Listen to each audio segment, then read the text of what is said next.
Welcome to my channel. Friends, ఈరోజు నేను మహాభారతంలోని భారతీయ చరిత్రలో గొప్ప ఇతిహాసాల్లో ఒకటి చెప్పబోతున్నాను. ఇది పాండవులు మరియు కౌరవులు అనే 2 సమూహాల దాయాదుల మధ్య జరిగిన గొప్ప యుద్ధమే ఈ మహాభారతం. ఈ యుద్ధం వెనుక చాలా సంఘటనలున్నాయి. మరియు ఈ పురాణ యుద్ధానికి దారితీసిన సంఘటనను ప్రభావితం చేసే ముఖ్య వ్యక్తుల్లో ఒకరే శకుని మామ. శకుని కౌరవులు పెద్ద దుర్యోధనుని మేనమామ.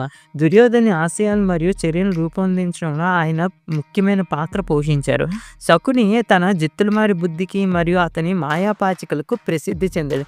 అది ఎల్లప్పుడూ ఆయన కోరుకునే సంఖ్యను చుట్టేస్తుంది. ఈ పాచికల కారణంగా పాంచాల ఆటలో పాండవులు ఓడిపోయారు. వారి భార్య ద్రౌపది అవమానానికి గురి చేసింది.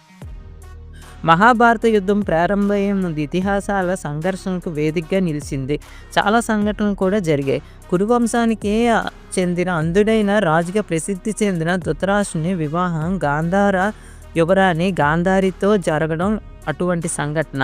కురువంశానికి చెందిన భీష్మ పితామహుడు ధృతరాష్ట్రుని తగిన వధువు కోసం వెతుకుతున్నాడు.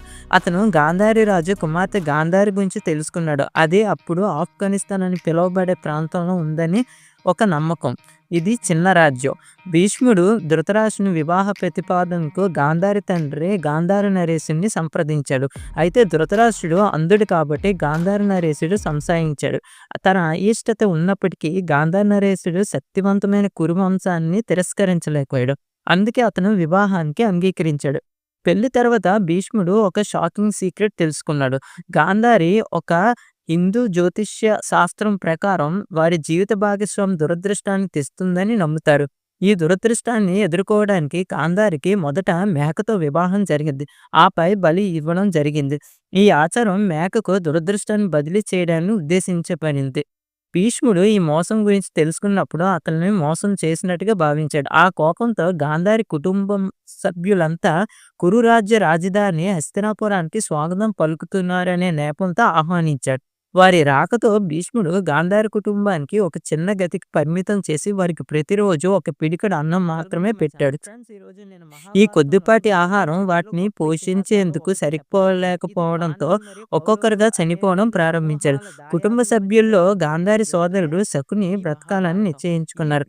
శకుని బ్రతకాలంటే అన్నం మొత్తం తినాలని కుటుంబ సభ్యులు నిర్ణయించుకున్నారు. ప్రతిరోజు శకుని తన ప్రియమైన వారు ఆకలితో చనిపోవడం చూస్తూనే ఉన్నాడు. తన తండ్రి చనిపోయే ముందు అతను శకుని యొక్క మోకాల్ని వీచాడు. వారి బాధను అతనికి గుర్తు చేయడానికి మరియు వారి దుస్థితి ఎప్పటికీ మర్చిపోకుండా ఉండడానికి నిర్ణయించుకున్నాడు. అతను శకుని తన ఎముకల నుండి పాచికలు చేయమని ఆదేశించాడు. ఇది ఎల్లప్పుడూ శకుని కోరుకున్న సంఖ్యను చూపిస్తుంది. ఈ చర్యతో శకుని తండ్రి కురువంశంపై ప్రతీకారం తీర్చుకోవాలనే కోరికను అతనిలో బలంగా నాటింది.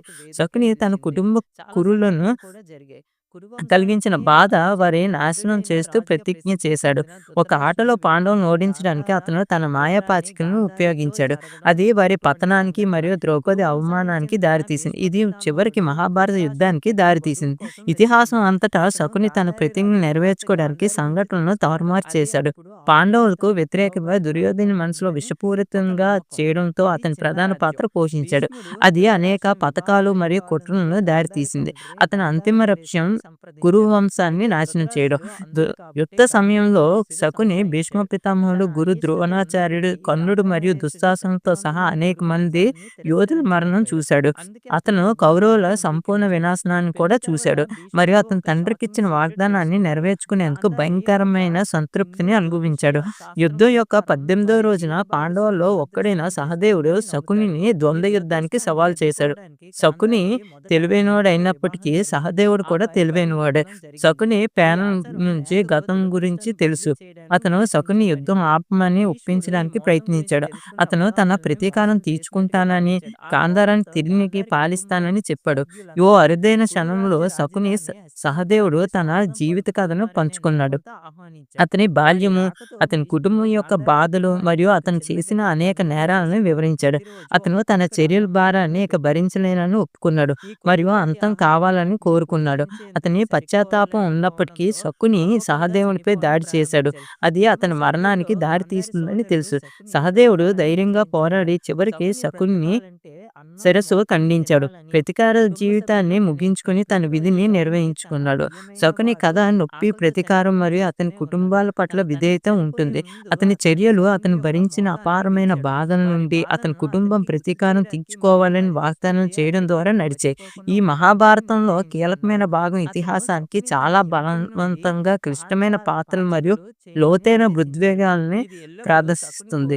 మీరు మహాభారతంలోనే చెప్పినవన్నీ కథల గురించి మరింత తెలుసుకోవాలంటే మన ఛానల్‌ని సబ్స్క్రైబ్ చేయండి, లైక్ చేయండి, కామెంట్ చేయండి. Thank you friends.